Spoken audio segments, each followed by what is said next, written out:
So yeah, you're not getting engaged in New York. But copy this down. I put the date on it because we're going to do this for the next week and a half. I'm going to try to break this down so that it works for you. We are in Module 3 still.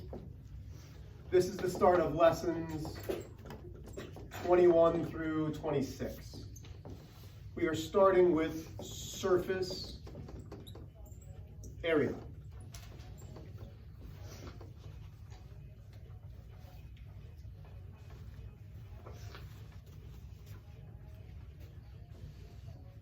I don't believe that you know enough geometry yet for me to be like very mathematical.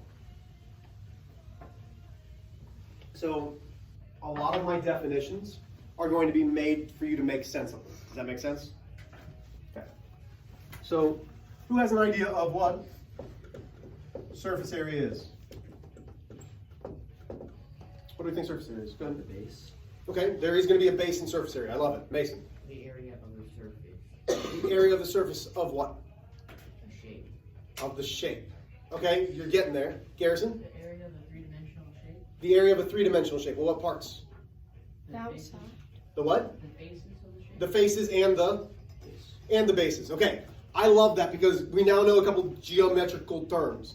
Bases, faces, the area of all of those. It's a three-dimensional shape. Cool. I'm going to break it down a little bit easier.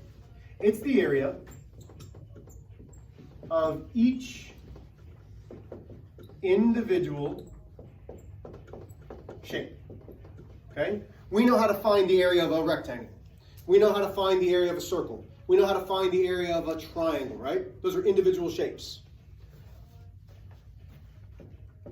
But then we're going to put it together so that forms a three-dimensional shape. So difference of the three-dimensional. A rectangle is flat. It's two-dimensional. The Kleenex box has rectangles, but it's three-dimensional because it's not just one side. It has depth, it has height, it has all of those things, yes? So three-dimensional. The next couple days, we're going to talk about one specific three-dimensional shape the most. And we are going to talk about a prism. Can we see on this? I don't. Yeah. Beak. I do that with my son. Like when he starts screaming out in the morning, "Daddy, Daddy!" I always open the door and go, "Beak!" And he goes, "Daddy!" And then he gets all excited. I mean, it's. Don't give me that look, Ava. Don't give me that look. My son's excited to see me, unlike some of you not naming names. Miss Martinez. Yeah. Just got called out on video. Bam. Okay. And I wonder why I score a 1.7. So, well, that's not gonna work. A prism. The key with this prism is it must have two identical, parallel bases. Okay? Now, we heard Mason and we heard Garrison talk about bases and faces. They're very similar. They're all parts of the same shape, but the bases are what have to be identical and parallel. What does parallel mean? Come on, come on, come on, come on. I need a bunch of hands. Hey, hey. Two lines that never meet. Two things that will never intersect, right? So this wall over here and this wall should never meet. We know the ceiling and the floor shouldn't meet, but we also know that my floor kind of goes downhill. So eventually like something will hit because it's going uphill, right? We rolled the ball down, my floor's not even. It's all right. So it must have two identical bases that are parallel. Really, this is just sides. Okay? We name the prism from the base. So if the shape of the base are two identical triangles, it would be called a triangular prism. If the base is a rectangle and a rectangle, we would call it a rectangular prism. If it's a hexagon and a hexagon, it's a hexagonal prism. We're not going to do hexagonal prisms, but you could. Don't give me that look, Mason. Okay. Last but not least of our terms. And you got sold out already by a student in first hour. She said, Mr. H, we did this at the end of last year. So, I know you did it. I know you did this. So a net drawing. I'm going to give you a mathematical definition first, and then I'm going to break it down for you. Go ahead, Josie, what do you think? Because you're doing a lot of hand motions back there. Isn't it like when you take a shape basically and you like flatten it out? So like take the tissue box and like you just take it apart and it... Good, I like it. So the key words that I'm going to take away from Josie is you take it apart. Okay? A net drawing is a deconstructed figure that is laid flat. Okay? Deconstructed means taking it apart.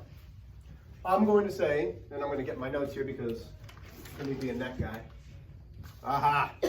A figure that has been cut open and laid flat. Every single day.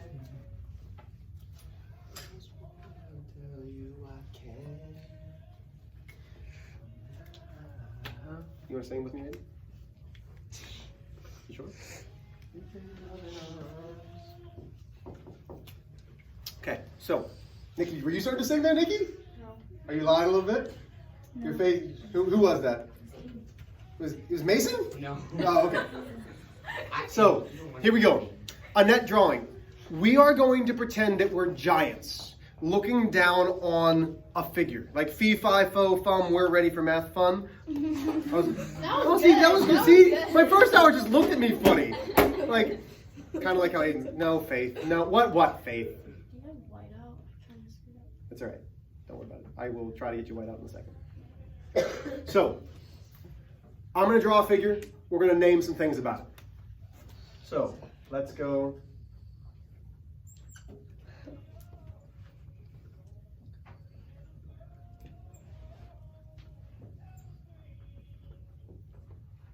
Okay. So when we have a net drawing,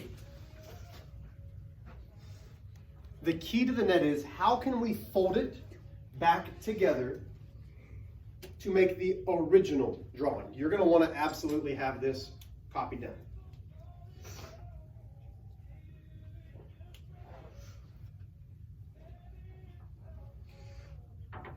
So, first things first, I'm going to steal Mason's word. Mason said they're going to have bases. They absolutely do have a base. I'm going to call this rectangle a base. Everybody still with me? Okay. I'm going to want a thumbs up or thumbs down. If it's a base, you're going to give me a thumbs up. If it's not a base, you just give me a thumbs down. Okay? Base, yes or no? So I need thumbs. No. Okay? Base, yes or no? Okay, I'm still seeing most thumbs down. We already know this is a base. This one? So think about how we're folding it. If I fold this side up, I fold this side. Remember, they have to be parallel. Is this going to be parallel to this? So if they're here and I fold it up, is that parallel? No? Okay. What about this one? Ah. So this is also a base.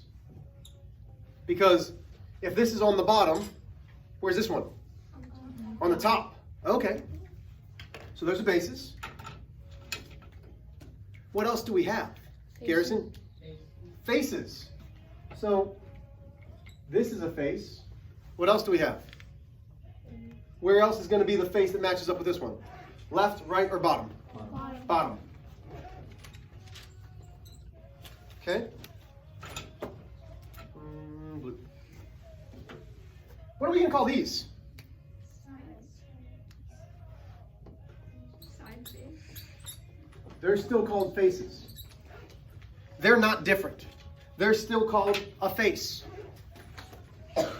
Okay, so now we have this figure. What shape is this? Brooke.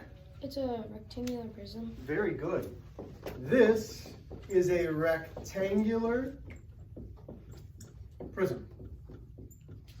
When I fold it all together, it forms into a rectangular prism.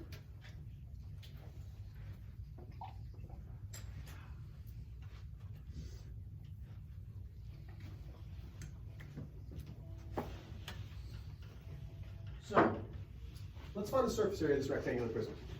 Remember, surface area is the area of each individual shape that forms a three-dimensional shape. So, rectangle, rectangle, rectangle, rectangle, rectangle, rectangle. So it's going to start off by saying, find the, and it will just say SA, surface area. Okay?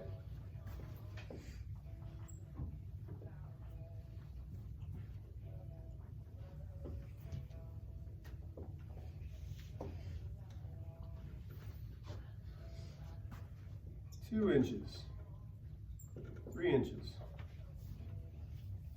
3 inches, 4 inches.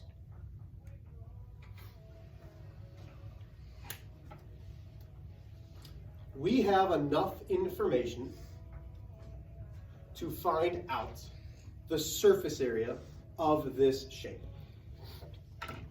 So, let's start with the area of the bases. Okay? We're going to start with the area of the bases. Tell me where we're going to have a base. Thumbs up, thumbs down. Okay, so here's a base.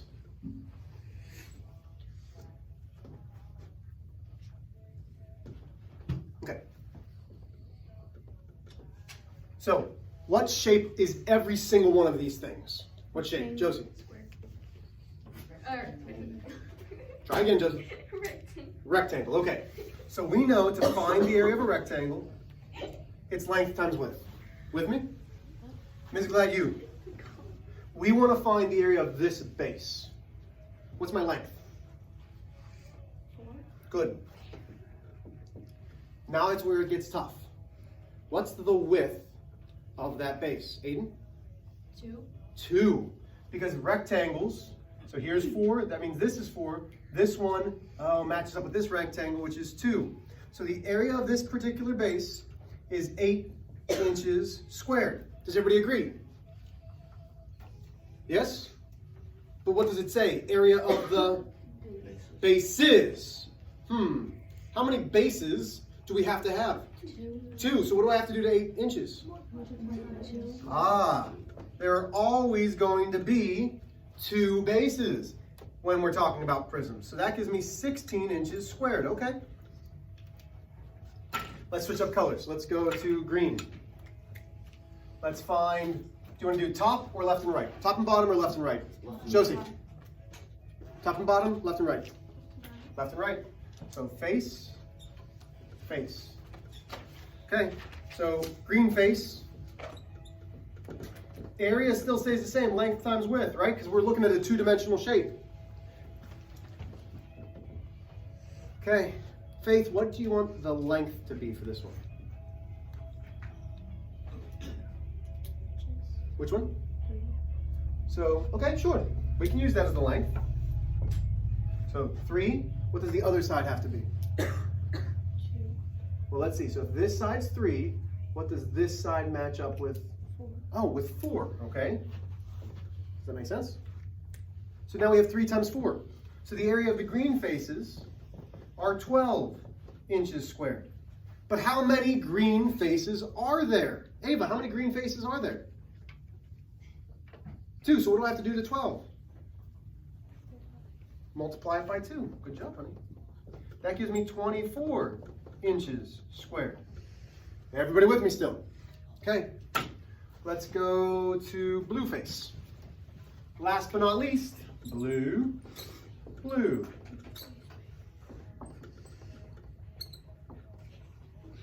Okay, area equals length times width. Area equals. What's going to be my length? What's going to be my width for this one? Izzy, if we're doing the blue ones. 2 times 3. Beautiful. So that gives me 6 inches squared. But how many? Oh, excuse me, Mason? 2, so yeah, we'll multiply by 2. Good. So that gives me 12 inches squared. Okay. Am I done? No, Why not? Hey. you still gotta add all this together. Oh. Because each individual thing has to get added together to have the whole area of the three-dimensional shape. So now this equals the surface area, which is 16 plus 24 plus 12. That's 10, 12. Regroup the 1, 2, 4. Somebody should check my math because it'd be silly if I missed it on camera. 52 inches squared? Yeah. Winner. Winner. Questions so far? Ding, ding, ding. Now, notice what we did. We really did length times width times 2. We did length times width times 2. We did length times width times 2 to figure out what shape was this? Rectangular Another prism. prism. A rectangular prism. Well, what if we don't have the net drawing? Can we find the surface area? Well, sure, but we need a formula. So, the surface area of rectangular prism equals, notice how I'm starring this.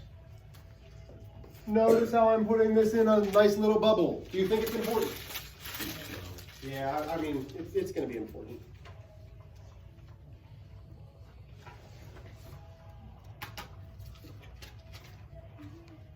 Okay. So, absolutely, we're going to have to do 2 times length times width. Plus, we're going to have 2 times the length, but if I put times the width again, that'd be the same thing. So what am I going to put? Height. Oh, because a three-dimensional figure has length, width, and height. So it's 2 times length times height plus 2 times, what's going to be my last one? What do you think, hey? Good guess. It's not going to be the base. Garrison? Height times base. Not height times base. You're right with the height. What else are we going to have, Javen? 2 times height times width. Very good. 2 times the width times the height. So we have the length times the width, which are going to be the bases. 2 times the length times my height, which are these green faces. And I wrote blue and not face. Stupid Mr. H. And then I've got 2 times the width times the height, which are the other faces. Well, how can we use this? So we're going to find the surface area. Okay, I'm going to show you how to draw these. So you're going to want to pay attention. Make sure you have that. Make sure you have that formula, please. Start by drawing a rectangle.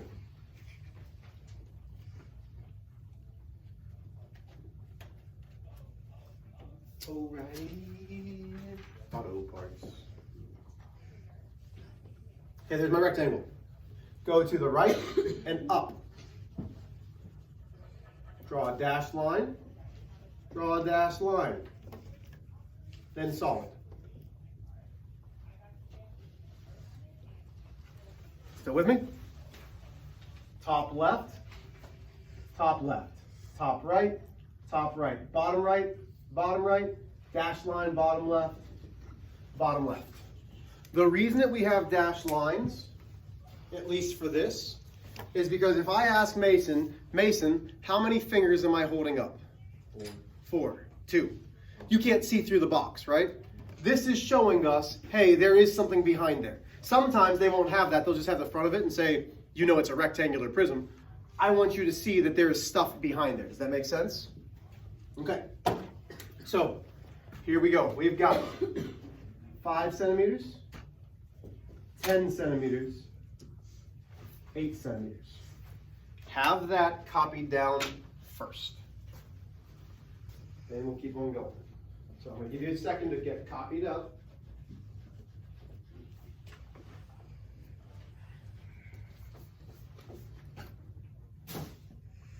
Remind me to hand out the formula sheets before you guys leave.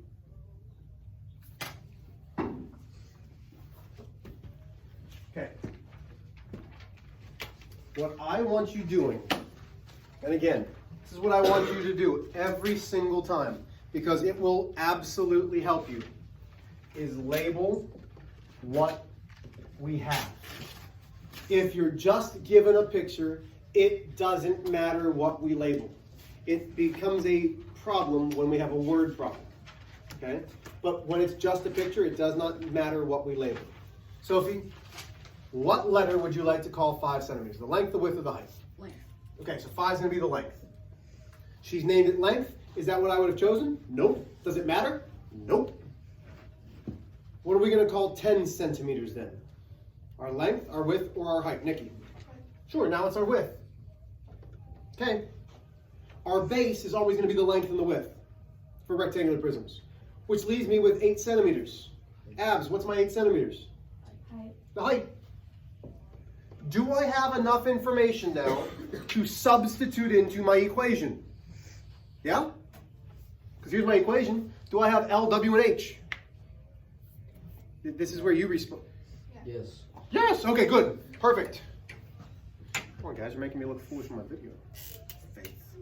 Awesome. So, here's how we're going to do this. You're going to probably want to copy this down because I'm going to be very specific on how I want to see your homework. The first step that I want to see is you to substitute the entire thing in. So I'm going to have 2 times. What's my length, Miss Gladue? 5 centimeters. So 2 times 5 times, so I'm just substituting it in. My width, what's my width? 10. So 2 times 5 times 10. Plus 2 times, now we're at the length, so what's my length again? 5.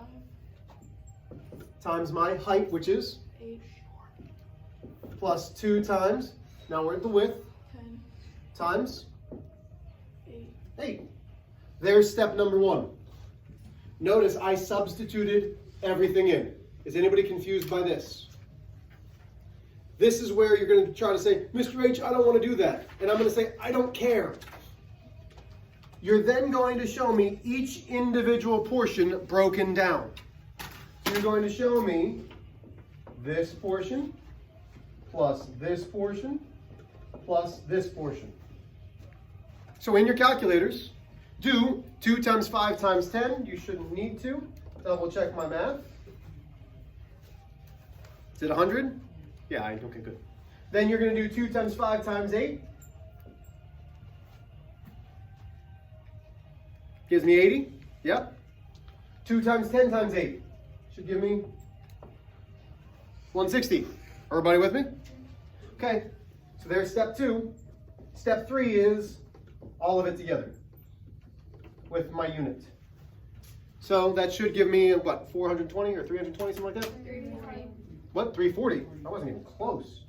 340 centimeters squared. So on your homework, I'm going to expect to see 3 things for every problem. Actually, 4 things. You to label length, width, and height. I need this done. I know some of you do not need to do it. Today you need to do it. You need to label length, width, and height. Then you're going to substitute it into the equation. Then you're going to break down each sum, or actually each product. Then you're going to find the sum. Questions? Relatively easy, right? Your homework are the evens. 2, 4, 6, 8, 10. So 5 problems. You're not going to have enough room to do this on the paper, so I get out a piece of scratch paper now. Questions, concerns, problems?